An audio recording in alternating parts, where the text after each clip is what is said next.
Tapi pantunnya jawab jangan cakep, karena kita orang Minang. Ranca, kata Pak Riki, ranca. Ya Pak Riki. Amin. Ranca. Siap. Nah, luruhlah jalan ke Batu Sangka. Belok jalan ke Pagariuang. Taruh ke Ilia Nagari Atar. Perkenalkan, nama saya Yanti Indra, Ketua Kelompok Tani Salim Pawang, Kabupaten Tanah Datar. Yanti.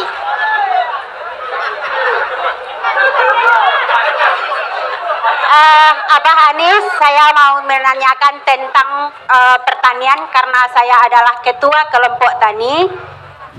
Pak Anis ada programnya itu kontrak farming.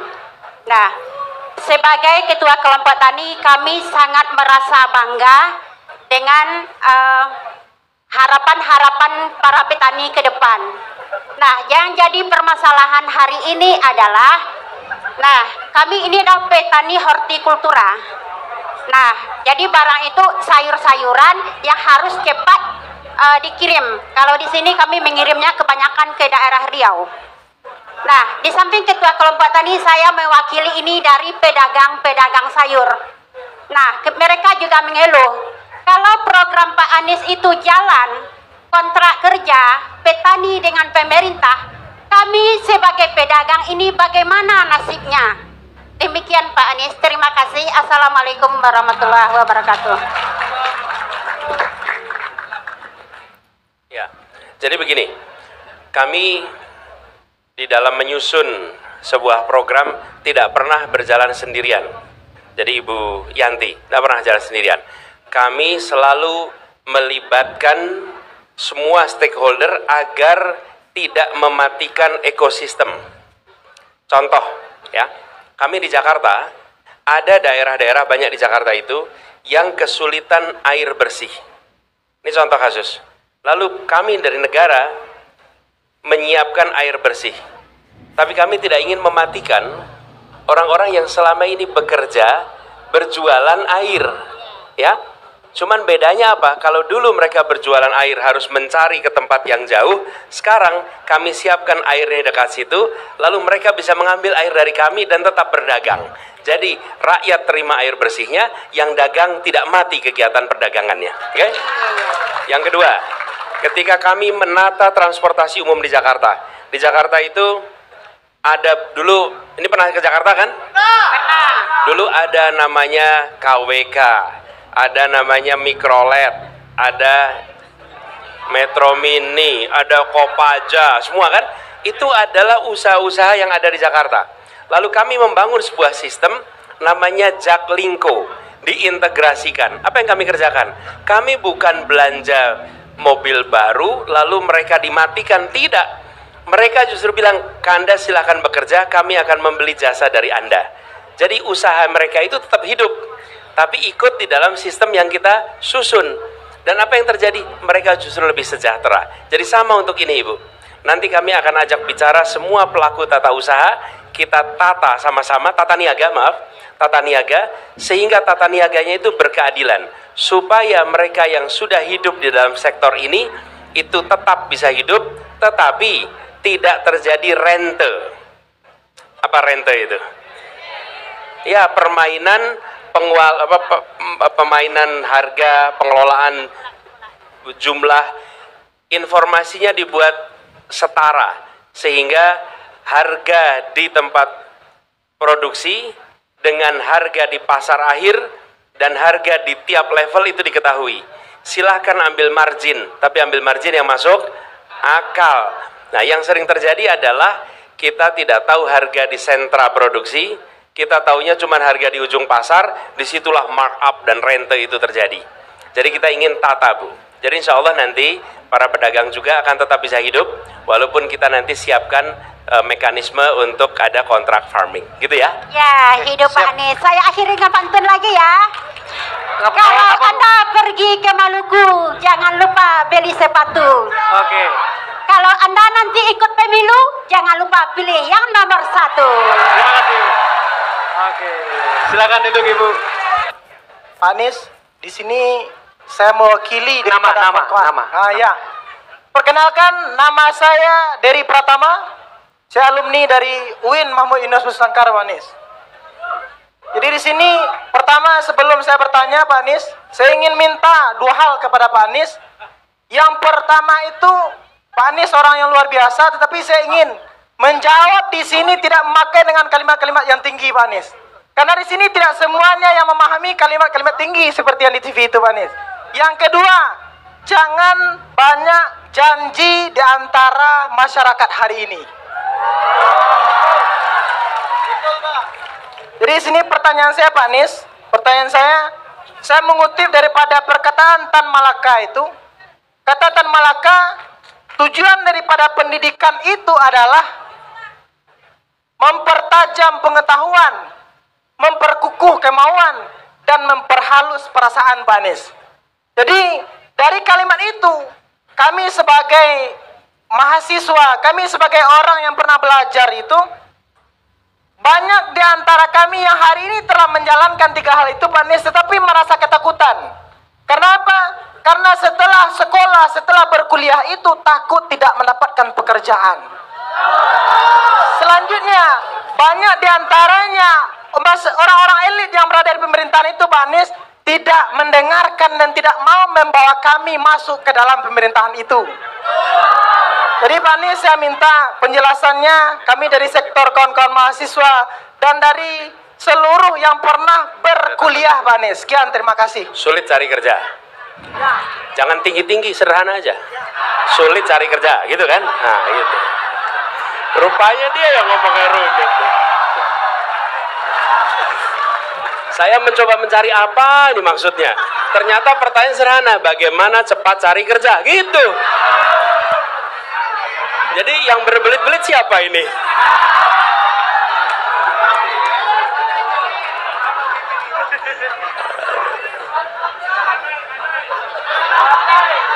Tepuk tangan dulu, lihat tepuk tangan dulu. Ya, ini, makasih. Namanya sekali lagi siapa? Panggilannya? Dery. Bung Dery, terima kasih Bung Dery. Jadi kita tadi pertanyaan, jangan banyak janji. Saya ingin komentari dulu soal jangan banyak janji. Sebenarnya bagi masyarakat hari ini jangan melarang untuk punya banyak janji. Tapi bilang begini, silahkan Anda janji yang banyak. Kami akan catat janjimu dan kami akan tagih janjimu. Gitu. Loh, kalau Anda melarang kami janji banyak, rugi Anda. Rugi. Bener gak? Harusnya dibilang, Pak Anies, janjimu kurang banyak, Pak Anies. Janjinya ditambah, nanti kami tagih janjimu. Begitu. Jangan slogannya dibalik. Jangan banyak janji. Loh, kok jangan banyak janji? Buat saya, baik-baik aja itu. Berarti Anda, kalau tadi saya bilang ada 5 hal, dikurangi aja ya tadi ya. Mau nggak dikurangi tadi? Ya, kalau gitu stadion dihapus saja ya. Oke. Revitalisasi kereta api hapus saja ya. Loh, kata dia jangan banyak janji. Nah, makanya dibalik. Nah, ini saya ajarin nih.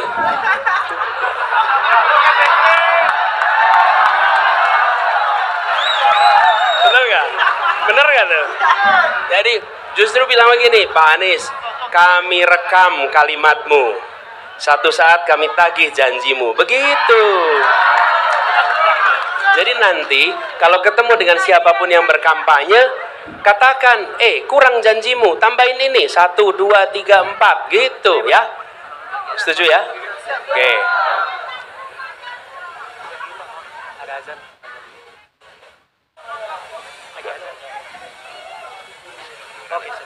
Nah, lalu tadi pertanyaannya, bagaimana supaya lapangan pekerjaan? Ya betul. Tan Malaka pernah mengatakan itu. Tujuannya mempertajam kecerdasan, memperkuat kemauan, memperhalus perasaan. Itu dikatakan Tan Malaka. Dan kita semua ingat kalimat itu.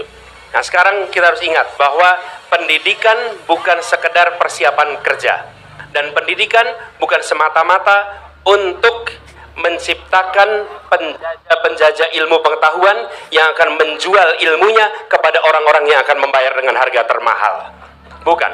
Pendidikan adalah mengembangkan potensi yang ada dalam dirinya untuk menjadi manusia yang berakhlak, manusia yang punya kompetensi, manusia yang punya skill, manusia yang nanti memberikan manfaat bagi dirinya dan lingkungannya. Itulah fungsi pendidikan. Sehingga pendidikan itu membekali seseorang sesuai dengan potensinya. Kira-kira begitu. Seperti yang dikatakan juga oleh Tan Malaka. Nah, sekarang tantangan kita apa? Tantangan kita begini. Tantangan kita bukan anak-anak saja yang tidak bisa mendapat pekerjaan, tapi pekerjaannya yang kurang banyak. Jumlah yang lulus dengan lapangan pekerjaannya tidak seimbang. Nggak seimbang. Katakanlah begini, yang lulus 100, pekerjaannya 60. Otomatis 40 nggak dapat pekerjaan. Itu sebabnya kami selalu katakan, kita ingin kebijakan pertumbuhan ekonomi yang menciptakan pemerataan dan keberlanjutan. Itu istilahnya pertumbuhan yang berkualitas. Bila saya harus memilih pertumbuhan ekonomi yang tinggi tanpa pemerataan atau pertumbuhan ekonomi yang menengah dengan pemerataan, maka saya akan katakan pertumbuhan ekonomi yang menengah dengan pemerataan. Nah, pemerataan itu artinya juga kesempatan kerja. Jadi, investasi yang terjadi sekarang ini tinggi sekali. Kita lompat investasinya dari sekitar 400 triliun per tahun 2013 menjadi 1.200 triliun di tahun 2022. Lompat itu 3 kali lipat. Tetapi penyerapan tenaga kerjanya tidak meningkat. Kenapa? Karena investasinya di bidang yang padat modal. Ini yang kita ingin dorong ke depan. Investasi di padat karya dan investasi dorong untuk sektor informal mikro, karena itu menyerap tenaga kerja banyak. Jadi dengan begitu nanti teman-teman lulus kuliah, lulus sekolah lebih mudah dapat pekerjaan, bukan semata-mata karena mampu atau tidak mampu, tapi karena lapangan pekerjaannya tersedia gitu.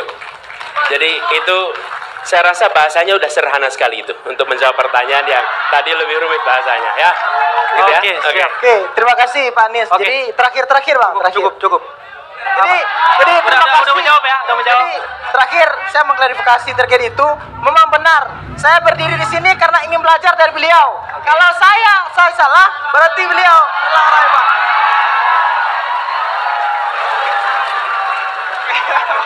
Oke, terima kasih. Oke, terima kasih Bang ya. Oke, tepuk tangan dulu. Oke, siap.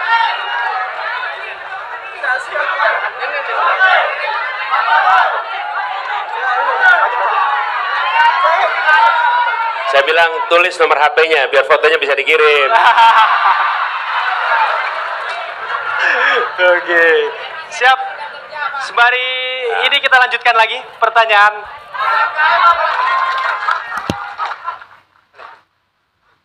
Oke, mari. Ya siap. Oke, bareng aja ya. Siap. Oke, silakan memperkenalkan diri, asal dan mungkin satu-satu aja pertanyaannya ya. Oke, boleh. Oh melengkapi, oke siap. Bentar, suara azan terdengar? Terdengar. Oke. Terdengar. Oke. Hold dulu ya. Kita break dulu. Oke. Kita break menunggu azan sebentar. Assalamualaikum warahmatullahi wabarakatuh. Perkenalkan, nama saya Pak Anies Jalius Usman. Saya kelompok disabilitas dari Tanah Datar. Dan saya adalah tamatan S1 Teknik Elektro ITP, Institut Teknologi Padang. Dan saya pernah menjabat sebagai Presiden Mahasiswa 2012 sampai 2013. Jalius Usman. Panggilannya? Jal. Jal. Nah, Jal. Dia panggilan saya.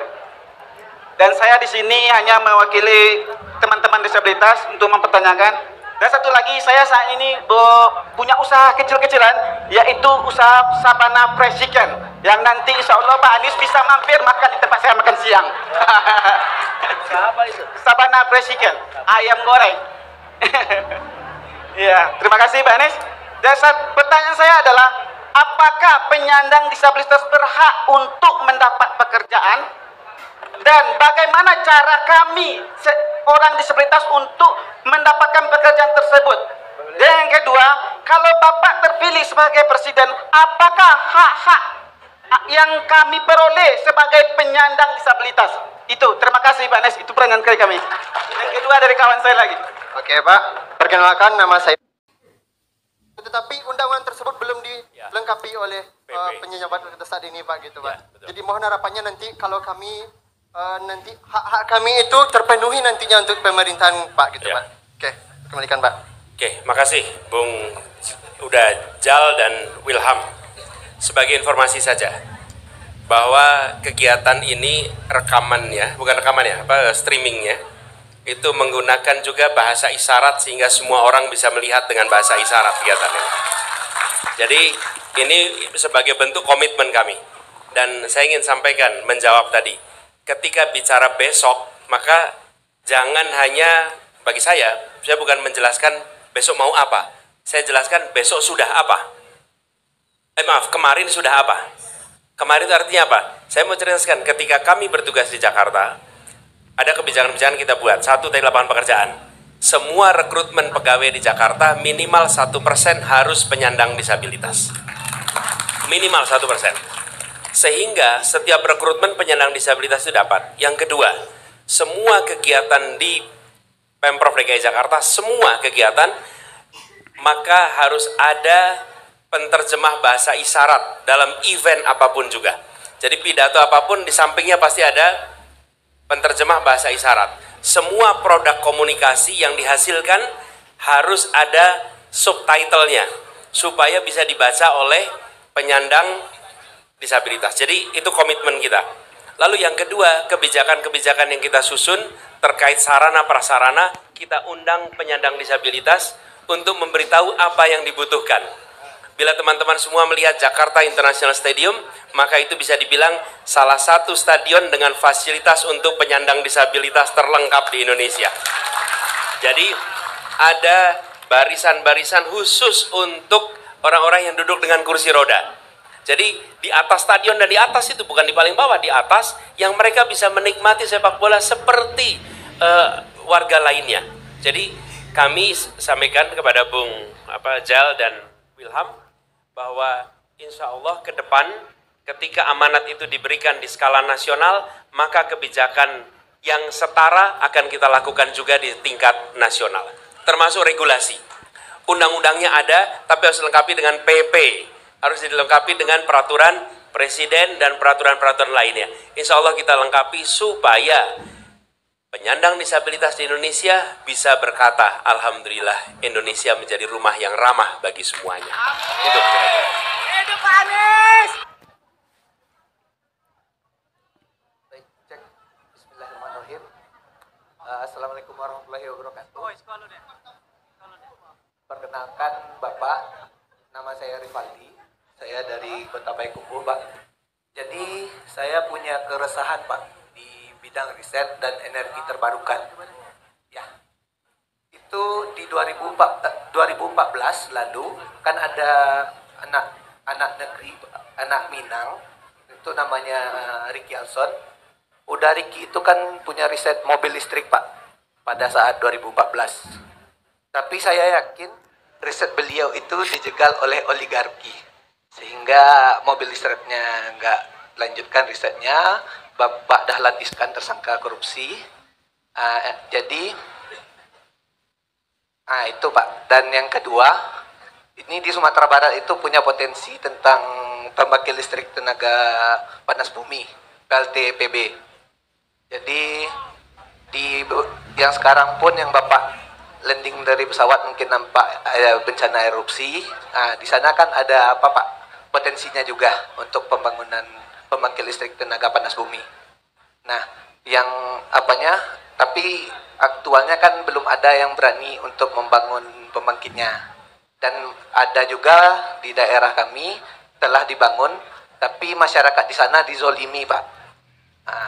Mungkin ya pertanyaannya, kalau kami ada istilahnya membangkit batang tarandam dan basah sawah di atas, basah sawah di atas, lambuk sawah di bawah.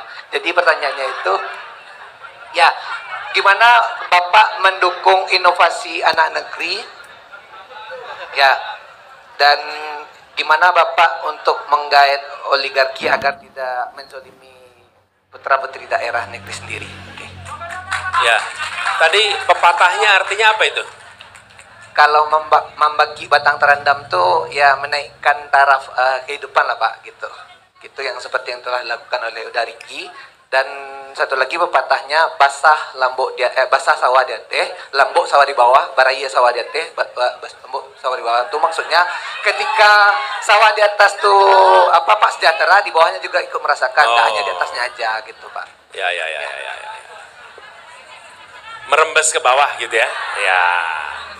Ya. Kalau sawah di atas bukit berair, maka yang lainnya akan dapat air. Oke. Indah sekali itu pepatahnya ya. Oke. Gini. Pertama soal inovasi. Inovasi oleh anak-anak muda itu harus difasilitasi. Bahkan inovasi oleh negara itu harus difasilitasi. Selama ini anggaran untuk riset, apalagi riset yang bidangnya murni, itu sedikit. Kami melihat anggaran itu harus dibesarkan supaya peneliti-peneliti di Indonesia bisa melakukan penelitian dan lebih jauh lagi melakukan inovasi di bidang-bidang yang memberikan manfaat langsung kepada masyarakat. Kami membayangkan kenaikan itu bertahap, sekitar misalnya 20%, 25%, sehingga dalam 5 tahun nanti akan bisa meningkat 100%. Dengan begitu maka inovasi-inovasi bisa dibiayai.